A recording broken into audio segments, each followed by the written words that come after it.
Bonjour à tous, merci d'être restés avec nous pour ce nouveau numéro de l'Histoire continue. Bonjour Renaud. Aujourd'hui, j'ai le plaisir de recevoir Mélissa et Christophe. Bonjour à tous les deux. Mélissa, vous êtes l'une de nos téléspectatrices et vous êtes ici aujourd'hui pour nous faire partager votre success story et pouvoir échanger avec Christophe, un de nos anciens invités. Christophe, il y a presque 8 ans, vous étiez venu sur le plateau de Toute une histoire pour raconter votre parcours de gamin des cités qui, à force de travail, avait réussi à se faire une place au soleil.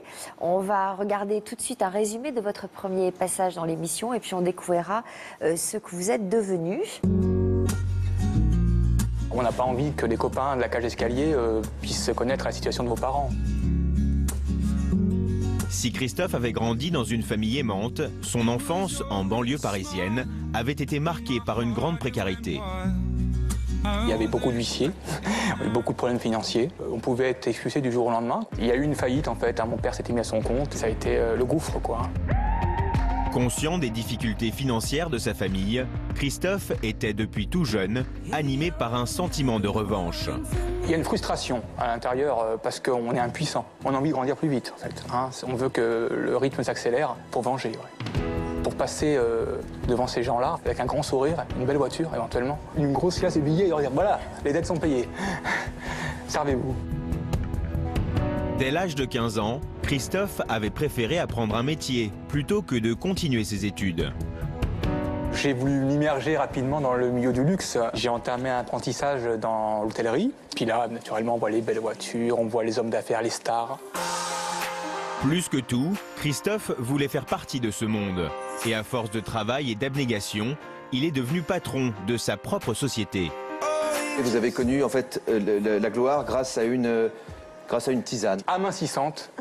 Et elle fait faire caca. Non, il faut dire laxatif, c'est combien de points de vente? 620. Combien de salariés? J'ai embauché le 13e hier. Donc, si j'ai bien compris, Christophe, vous avez fait fortune grâce à une tisane. Oui, c'était un coup de poker. Voilà, j'ai misé sur les effets de cette tisane. Pauvre tisane de grand-mère, mais qui, à l'arrivée, s'est vendue à presque 2 millions d'exemplaires. Ouais. Donc c'est un vrai succès. Et alors aujourd'hui, vous en êtes où? J'en suis où? Alors ça a évolué. Donc la première société de la tisane et d'autres produits est rentrée en bourse. Donc ça, c'est un aboutissement de la banlieue.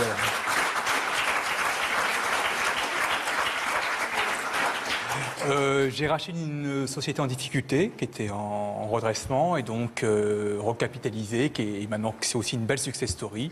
Et je viens de créer une 3e société sur quelque chose de complètement différent. Ah oui. Voilà. Dans quel domaine? Dans la restauration. Ah bon. En fait, on va découvrir le concept dans le reportage qui va suivre. On va s'apercevoir que Christophe revient à ses premiers amours parce que vous avez fait une école hôtelière. Et puis pour ceux qui vont regarder le reportage, vous allez comprendre que rien ne peut arrêter Christophe lorsqu'il enfile son costume d'entrepreneur. C'est ce qu'ont pu constater nos équipes qui vous ont rendu visite chez vous il y a quelques jours. C'était vers Cachan. 7 ans après l'émission, Christophe mène plus que jamais la grande vie.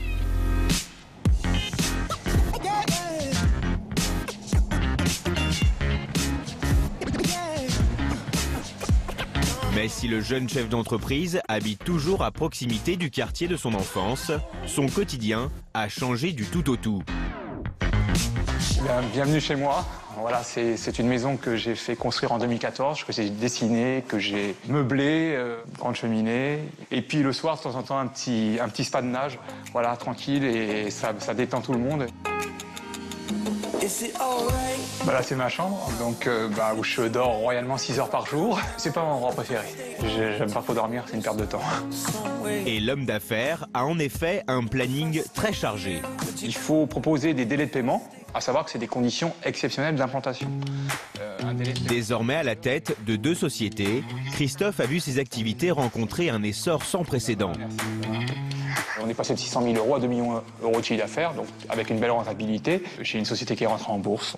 De la banlieue à la bourse, c'est quand même un parallèle qui est incroyable. Un parcours étonnant qu'il tente aujourd'hui de faire partager à ses enfants.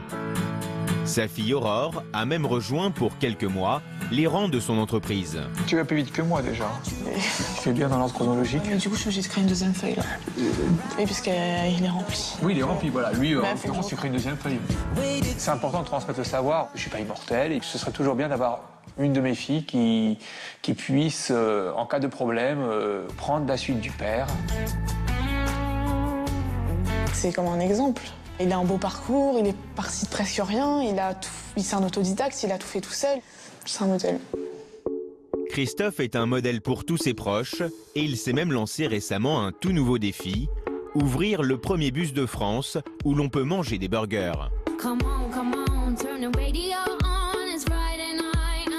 Accompagné de son frère Stéphane, il a rendez-vous avec Lionel, en charge des travaux.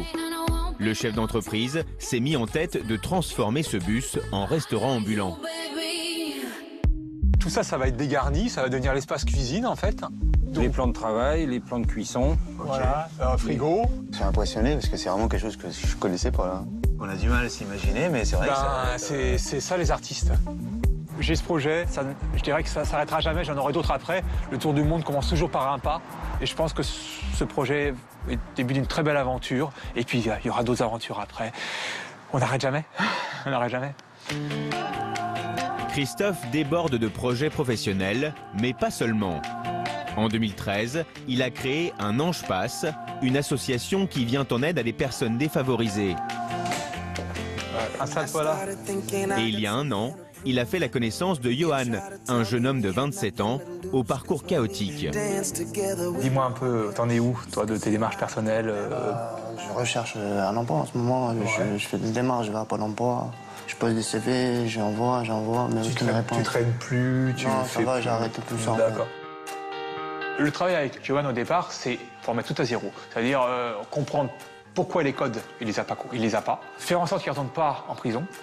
Ça, c'est la première chose. Après, il a été amené à me demander des conseils, quelques petites aides financières. C'est ça mon aide. Depuis que je te connais, je pense évoluer parce que je me réinsère, tout ça. Tu m'aides dans mes papiers, tout ça, ça veut dire, ça me donne du courage à être motivé. Toi aussi, t'as vécu un peu la misère. T'as vécu dans une cité, tout ça, c'était dur. Et bah, t'as forcé. Et aujourd'hui, ça y est, t'es devenu patron et il faut prendre le bon exemple sur quelqu'un qui a eu les mêmes expériences que moi, mais qui a réussi à s'en sortir, en fait. Moi, de toute façon, j'y crois. Bah, je crois que tu vas trouver du boulot et que tu vas t'y tenir parce que dans la vie, si tu crois à un truc, tu donnes toutes les chances, tu fonces, ça va marcher. Ça marche tout le temps. Donc, ça mettra peut-être un peu de temps, mais quand tu vas prendre des portes, tu vas pouvoir en défoncer d'autres derrière. Donc, faut y croire. Si tu y crois, ça va fonctionner. Et voilà, et quand on dit qu'en France, on peut avoir des idées et on peut s'en sortir, quand on part de très bas, Christophe en est la preuve. Comment vous réagissez, vous, Mélissa? On verra tout à l'heure. Qu'est-ce qui vous rapproche du parcours de Christophe? Félicitations, déjà. Je pense qu'il a de la suite dans les idées, en fait, tout simplement. Qu'est-ce qu'il faut comme qualité pour réussir? Qu'est-ce que vous dites à ce jeune que vous aidez? La principale qualité, c'est le courage. Il faut se lever le matin, il faut pas s'écouter. Et voilà, il n'y a pas de qualité pour être chef d'entreprise ou pour arriver dans la vie, mais c'est sûr qu'un paresseux n'arrivera jamais à rien. Jamais. C'est impossible. Vous êtes quelqu'un de... Comment vous vous définiriez? Quel est votre caractère? Vous êtes quelqu'un d'hyperactif? Je suis un hyperactif, un peu taré. Enfin, ouais. Je veux dire... Je vois les possibilités avant qu'elles deviennent des évidences, en fait. Est-ce qu'il y a des moments où vous êtes en paix, relax, dans la jouissance de ce que vous avez construit? Ou est-ce que vous êtes toujours dans le projet d'après? Je suis toujours dans le projet d'après. C'est comme un artiste qui peint des tableaux. Je ne m'arrête jamais au dernier tableau que j'ai peint. Donc, je suis toujours à imaginer le prochain tableau. Et comment vous voyez dans 10 ans, par exemple? Dans 10 ans, je crois que j'aurais lâché un peu de lest, quand même. J'aurais plus muté sur l'association. Alors justement, cette association est importante pour vous. Ça s'appelle Un Ange Passe. C'est une association que vous avez fondée. Dans quel but? Le but, c'était de faire un pont entre les familles aisées et les familles moins aisées, en difficulté. Donc c'était qu'une famille aisée parraine une famille en difficulté. Donc moi, je parraine 2 mères célibataires qui sont rentrées dans ma famille. Alors vous avez un côté Robin des Bois, et le Robin des Bois qui sommeille en vous s'est indigné à la lecture d'un article de presse récemment? Oui, c'était une maman qui pouvait plus scolariser son fils puisqu'elle n'avait pas le certificat de fin de scolarité dans le privé parce qu'elle devait une certaine somme d'argent, 1 300 €. Donc j'ai appelé cette personne et j'ai donné 1 300 € pour que son gamin soit scolarisé. Voilà. Qu'est-ce que ça vous apporte?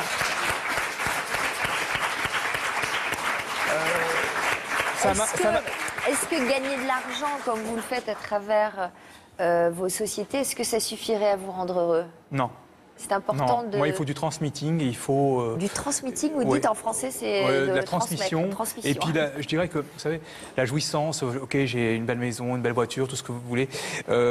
Pour moi, il n'y a rien de plus beau que les rencontres humaines. Et moi, je m'occupe des mères célibataires parce que l'amour d'une mère pour son fils, pour son enfant, il n'y a rien de plus beau. Donc, je sais pas... Vous confirmez que l'argent ne fait pas le bonheur. Ce qui fait le bonheur, c'est de redonner. Il fait le bonheur des médiocres, mais en l'occurrence, si on se contente de ça, je pense qu'on est trop trivial et qu'il y a autre chose de plus spirituel derrière, je pense. Voilà. Vous l'avez toujours su, ça, ou vous l'avez appris? Non, je l'ai appris, je n'avais pas d'argent, donc je ne pouvais pas savoir ce que ça faisait. Donc en l'occurrence, est-ce qu'il y a un moment où vous vous êtes laissé griser par cette vie facile, cet argent? On vous voit rouler dans une très belle voiture. Il y a un moment où vous avez perdu pied? Je ne pense pas. Mes proches pourront en témoigner. Pour moi, c'est des jouets. La voiture est louée. Enfin, vous voyez, c'est des choses c'est des jouets dont je peux me débarrasser facilement. Par contre, la pierre, pour moi, c'est concret, ça j'achète. Parce que c'est toujours une poire pour la soif, ça peut toujours servir. Et puis Christophe, il est toujours dans le renouveau. Il a commencé par les marchés, après il a ouvert des magasins bio, puis des produits, des produits phytothérapeutiques.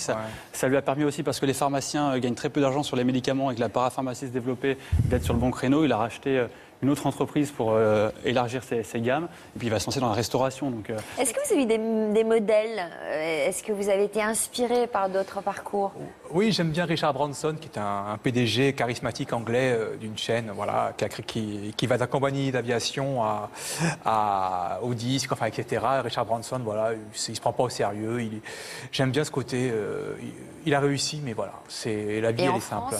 On a vu que vous repreniez des entreprises en difficulté. Ça vous rappelle quelqu'un? Clairement, celui qui m'a vraiment donné l'esprit d'entreprendre, c'est Tapi. Hein. C'est Tapi, le grand Tapi des années 80, quoi, qui paradait.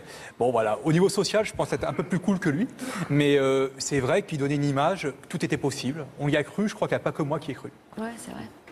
Justement, Christophe, comme vous avez réussi à entreprendre, j'ai voulu vous parler d'exemples français, de petits génies qui sont allés au bout de leurs idées, qui ne manquent ni d'idées ni d'audace pour aller au bout de leurs rêves. On va commencer par une success story 100% française, celle de Guillaume Gibault. C'est une histoire complètement folle. Il y a 4 ans, en fait, il relève le pari que lui proposent des amis, qui lui proposent de relancer le slip en France, et qui plus est, un slip 100% français, fabriqué chez nous, dans l'Hexagone. Alors, il va se lancer avec une production de plusieurs centaines de slips, et eh bien, ça va rapidement s'écouler, tellement vite qu'au bout de quelques mois, l'entreprise est déjà en rupture de stock. La suite, c'est un véritable carton. Il vend 100 000 slips en 3 ans. Il y a pas mal de communication qui est très bien faite, des slogans accrocheurs. Vous avez peut-être vu la campagne de François Hollande qui a été détournée. Le changement de slip, c'est maintenant. Donc voilà, une communication sympa, un produit insolite. Et le voici en 2016 à la tête d'une entreprise qui emploie plus de 40 personnes et qui vend des slips Made in France partout dans le monde. Donc bravo à Guillaume qui a réussi à relancer le slip en France et à fabriquer chez nous à un moment où l'économie allait mal. Ils ont fabriqué le fameux bonnet du Téléthon, là. Créé par Jean-Paul Gaultier. Ils ont été partenaires du Téléthon. Et c'est la seule entreprise en France la seule entreprise de sous-vêtements masculins qui fait travailler les ouvriers de la confection en France. Je crois que vous avez déjà entendu parler de Guillaume Gibault, de cette success story à la française. Merci de me faire rebondir sur le slip. Oui, je le connais. Et, en fait, quand on lit l'actualité des entreprises, les 3 magazines principaux, il est tout le temps... Voilà, il a surfé sur la vague Montebourg, etc. Et c'est vrai que c'est une très belle histoire, un très beau succès. Ouais. On va maintenant parler d'une fille, une youtubeuse, Natou. Alors pour ceux qui ne la connaissent pas, il faut demander à vos petites sœurs, à vos filles ou à vos cousines, parce que toutes les filles de France presque regardent Natou. Elle cartonne sur le web. Ouais. Mélissa qui a déjà, je crois, regardé quelques sketchs je pense que j'ai tout de Natou. regardé. Elle fait des vidéos assez déjantées où elle caricature, on va dire, le quotidien des jeunes filles. Et puis, oui, à peine déjantée, quoi qu'elle raconte finalement toute sa vie, tout ce qui lui arrive, tout son quotidien. C'est une histoire folle, c'est un carton parce qu'elle aussi rien ne l'a prédestinée, on va dire, à cette success story. Elle était policière il y a quelques années dans l'Essonne, elle était policière municipale, elle s'est mise à faire des vidéos et ça a tellement cartonné qu'il y a 2 millions d'abonnés sur sa chaîne YouTube. Il y a un vrai talent, je pense. Ouais, elle a un vrai talent, c'est une très bonne communicante et elle a été l'une des 10 vidéos les plus vues en France en 2015 sur Internet. C'est la première fille du classement. Elle a même sorti un livre en 2015, un livre qui s'appelle Icône. Je ne sais pas si vous l'avez encore acheté, où elle parodie la presse féminine française. J'y compte vraiment. Je trouve pour en avoir vu quelques extraits, je trouve qu'il est vraiment bien mené et dans le sarcasme, et en même temps, vraiment, il y a un humour qui est incomparable. Donc vraiment, je trouve qu'elle a bien réussi son coup. Oui, elle fait des fausses interviews de Céline Dion où elle répond d'elle-même. Des fausses pubs aussi. On va maintenant vous découvrir un peu plus, Mélissa, parce que finalement, comme Natou, c'est Internet qui vous a mis sur orbite. C'est un blog qui vous a permis d'être découverte. On va en savoir un petit peu plus grâce aux extraits vidéo que vous avez mis sur le net. On va s'y se régaler comme les internautes de Natou. Ça marche. Bonjour tout le monde, c'est Mélissa, j'espère que vous allez bien. Depuis 3 ans, Mélissa se met en scène 3 fois par semaine pour partager ses astuces beauté et bien-être. J'ai eu l'occasion de pouvoir tester plein de bougies, cet eyeliner, un vernis, un rouge à lèvres, c'est celui que je porte aujourd'hui. Je porte une des couleurs qui est là-dedans, donc c'est un bordeaux, un rouge bordeaux très simple et à la fois très chic. Ça sent un petit peu les épices, il y a des agrumes à l'intérieur. Il a vraiment un côté correcteur, anti-cerne, illuminateur qui est top, top, top. Mais le rose satiné que vous voyez sur mes yeux aujourd'hui, je l'ai fait avec ce petit fard-là. Mais Mélissa n'hésite pas à évoquer avec les internautes des thèmes bien plus personnels, transformant ainsi ses vidéos en journal intime. J'ai une grande nouvelle à vous annoncer puisque je vais être à nouveau maman. Je suis enceinte de mon 2e bébé, je suis dans mon 3e mois, je vais même attaquer mon 4e mois en fait demain. Une maman qui tient à ce que son expérience puisse servir au plus grand nombre.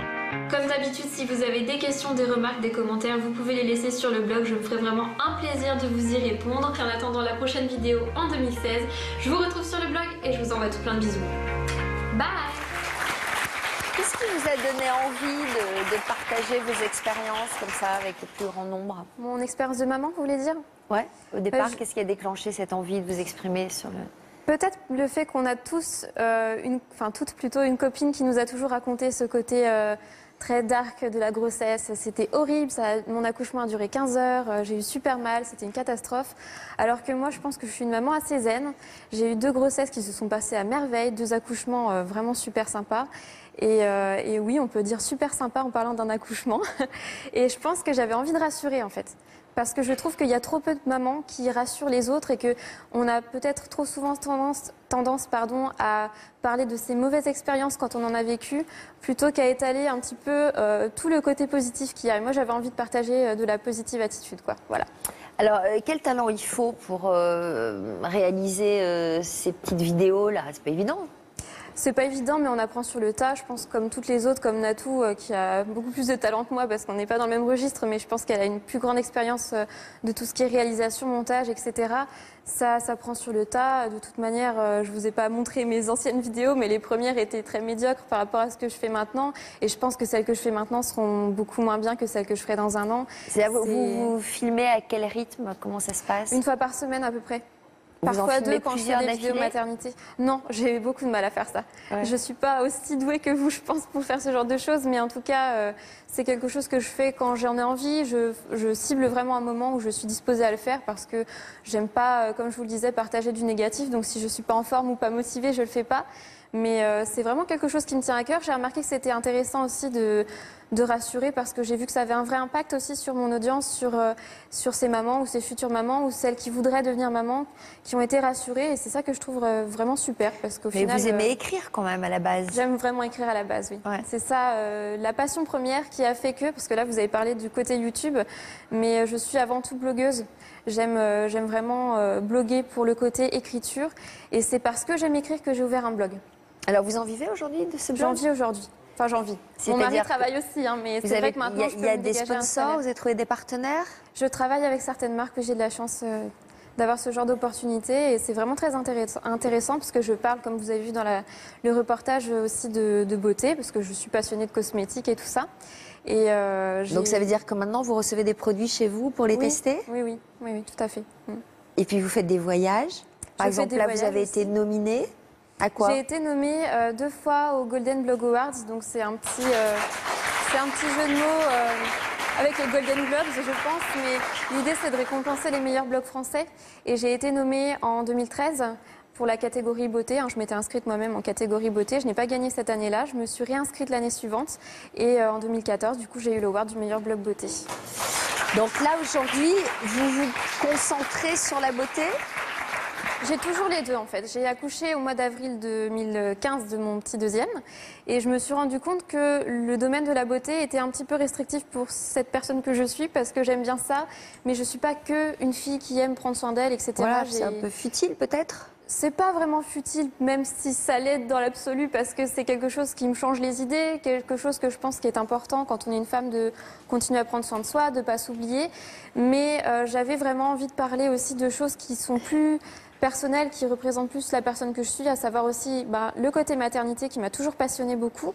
Et puis cette écriture qui dormait un peu parce que j'ai pas eu le temps de l'exploiter pendant quelques mois, quelques années. Et là, j'avais vraiment besoin de m'y remettre parce que c'est quelque chose qui est complètement addictif. C'est vraiment une passion première chez moi et j'avais envie de m'y remettre. Mais vous avez écrit des romans déjà? J'ai écrit des romans, oui. Combien? Combien, je ne saurais pas vous dire précisément, un petit peu moins d'une dizaine, je pense, parce qu'il y en a une partie qui est passée à la poubelle, au grand désespoir de mon éditrice, je pense. Mais j'ai évoqué plein de sujets. J'ai écrit des romans quand j'étais ado aussi. Et là, mon premier roman qui va sortir au mois de mars, c'est un roman qui n'a absolument aucun rapport avec les cosmétiques, mais un petit rapport quand même avec la maternité, qui s'appelle Paranoia. Et c'est un roman qui est plutôt fantastique, psychologique. Donc, pas vraiment dans le domaine du blogging ni de la sphère YouTube. Et alors, comment ça s'est concrétisé? Parce qu'il vous est arrivé d'envoyer quand même un certain nombre de vos romans dans des maisons d'édition. Il y a eu des refus. Oui. Et puis là, c'est quoi? C'est le succès du blog qui a intéressé des éditeurs? Je crois, peut-être, oui, parce que je pense que mon blog a été une vitrine, tout simplement, sur mon écriture. C'est-à-dire qu'à partir du moment où je me suis remise à parler de l'écriture, qui est vraiment mon premier rêve, ma première passion depuis longtemps, j'ai une audience qui, plutôt que de se dire « oula, on laisse tomber, on préférait qu'elle parle maquillage et rouge à lèvres », finalement, j'ai eu une audience qui a été très réceptive, qui s'est dit finalement, on aime bien ce qu'elle écrit quand même si ça n'a pas de rapport direct avec ce que je faisais avant. Et je crois que mes éditeurs ont remarqué ça parce que j'ai une sorte de chasseuse de tête qui est tombée sur mon blog et qui s'est dit tiens, elle écrit des romans, on aimerait bien savoir ce que c'est. Et c'est là qu'on est tombé dans le pur rêve auquel je m'attendais absolument pas parce que je cherchais même plus à me faire publier, tout simplement. Et puis c'est arrivé par hasard et puis je vis un conte de fées là. Et votre mari, alors, dans tout ça, il vous accompagne dans ce cheminement? Mon mari, c'est le prince charmant. Donc si vous avez pensé l'avoir trouvé, vous trompez-vous. Quoi, vous êtes en train de me proposer votre mari, c'est ça? Absolument pas, je le garde, je le garde.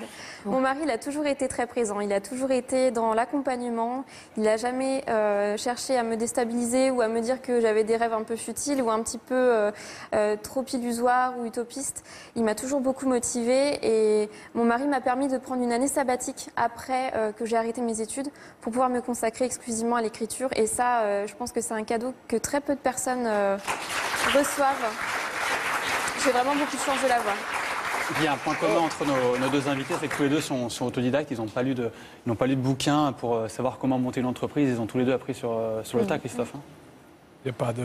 C'est la meilleure école pour moi, c'est la meilleure école. Je ne crache pas sur les diplômes, je ne crache pas sur ceux qui en ont, mais je pense qu'on arrive à aller d'un point A à un point B par une ligne qui est différente de la ligne communément admise. Donc je suis sûre que votre fille, elle a fait des études commerciales. Elle est partie à Londres. Elle est partie à Londres, là, à Liège, et elle va faire 6 mois à Londres, puisqu'elle va faire du marketing international. Elle va faire un master. Donc, voilà. Voilà. Mais j'encourage. Je ne veux pas que mes filles arrêtent l'école alors qu'elles ont des grandes possibilités, pas comme leur père. Elle a déjà des idées d'entreprise qu'elle a envie de créer, ou elle va se mettre dans les chaussons de son papa? Non, je pense qu'elle va faire son parcours dans des entreprises privées, et puis que plus tard, s'il a envie, on ne l'évoque pas, mais voilà, s'il a envie, lui prend, et puis papa, il va commencer à vieillir. Hein, donc voilà, je ne voudrais pas que tout ça s'arrête. Hein. Votre mari fait quoi? Mon mari s'est recyclé dans le nettoyage, mais il était dans l'informatique avant. Il m'a aidé beaucoup à monter mon blog parce que par contre, tout ce qui est informatique, j'y comprends pas grand-chose à la base, donc il m'a beaucoup aidé là-dessus aussi. C'est un ami commun qui nous a présenté et ça a matché. J'ai des amis, Sophie, si vous cherchez. Je ne cherche pas du tout. Non, Il n'y a mais... que des sœurs, hein, je suis désolée. Vous avez quel âge, Mélissa? J'ai 25 ans. Eh bien, on imagine l'avenir de cette jeune auteure. C'est gentil, Juste un ou deux mots sur l'intrigue de votre roman qui sort quand? Il sort le 30 mars. Ouais. Et je pense que je suis très mauvaise pour résumer mon livre. Il m'a fallu un roman entier pour raconter cette histoire, donc je suis assez mauvaise. Vous pouvez peut-être demander à mon éditrice qui est dans le public, elle pourra peut-être vous aider à le résumer. Mais alors, elle est là, votre éditrice? Oui, elle est juste là, Cécile. Cécile, si vous deviez... Vous avez un micro? Oui, j'ai un micro. D'accord. Alors, Cécile, dites-nous ce qu'on trouve dans ce roman. On trouve un univers qui est assez éloigné de ce qu'on a pu voir sur les vidéos de Mélissa, puisqu'en fait, Mélissa met en scène une jeune femme, Judy, qui est internée dans un hôpital psychiatrique depuis des mois parce qu'elle refuse de parler et de s'alimenter, et surtout elle a cette spécificité d'être enceinte. Donc elle met un petit peu en danger sa vie et celle de son bébé. Et Paranoia raconte le dialogue entre Judy et la psychiatre qui va la suivre, Lisa, à qui, petit à petit, elle va livrer son histoire. En tous les cas, ce qu'on croit être son histoire, parce qu'en définitive, petit à petit, cette relation se transforme en une forme de complicité où on ne sait pas bien laquelle raconte l'histoire de l'autre et qui, éventuellement, manipule l'autre. Voilà. Très bien. Je n'aurais pas réussi à résumer ça moi-même. C'est l'une de vos blogueuses, enfin de vos lectrices qui vous a inspiré ou vous avez Absolument trouvé ça? pas. Non, non. C'est un roman qui a été débuté bien avant que je me lance sur Internet. Hein. D'accord. Un autre bébé en perspective? Je vais peut-être m'arrêter à 2 pour l'instant. J'ai un bébé de papier à faire naître d'abord. D'accord. Bravo pour ces réussites et ces parcours incroyables. Je vais vous demander de signer le grand livre de l'histoire continue. Christophe, je vous ai vu observer le décor, l'arrière-décor et tout. Il y a une idée d'entreprise qui naissait dans votre tête? Oui, mais je préfère ne rien révéler. Parce Ah bon? on va me C'est vrai? piquer. Ouais. C'est ce que j'étais en train de me dire. Il a une idée, il est en train de regarder tout ça. Vous avez une idée? Ouais. Bon, eh bien écoutez, vous me raconterez en coulisses après? Bon, merci en tout cas d'être venu nous voir. Merci à Renaud. À bientôt pour d'autres témoignages. Bon après-midi sur France 2. Tout de suite, c'est Stéphane Bern. Merci.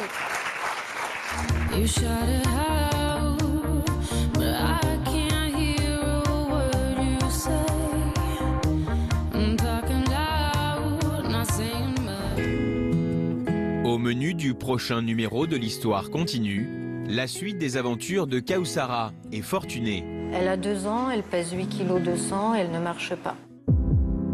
Après leur opération en France, nous avons continué à suivre ces 2 enfants au sein de leur famille d'accueil. Oh là là! Ça marche tout seul. Eh bien, on avait dit que tu rentrerais en marchant. Et ben voilà. Nous étions aussi avec eux à l'aéroport quand ils ont dû se séparer de leurs anges gardiens.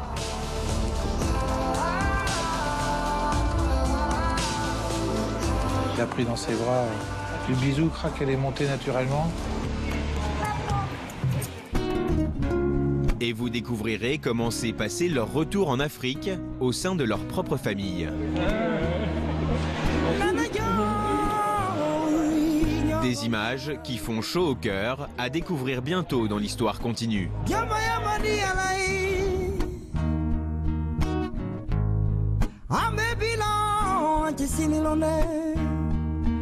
Nana,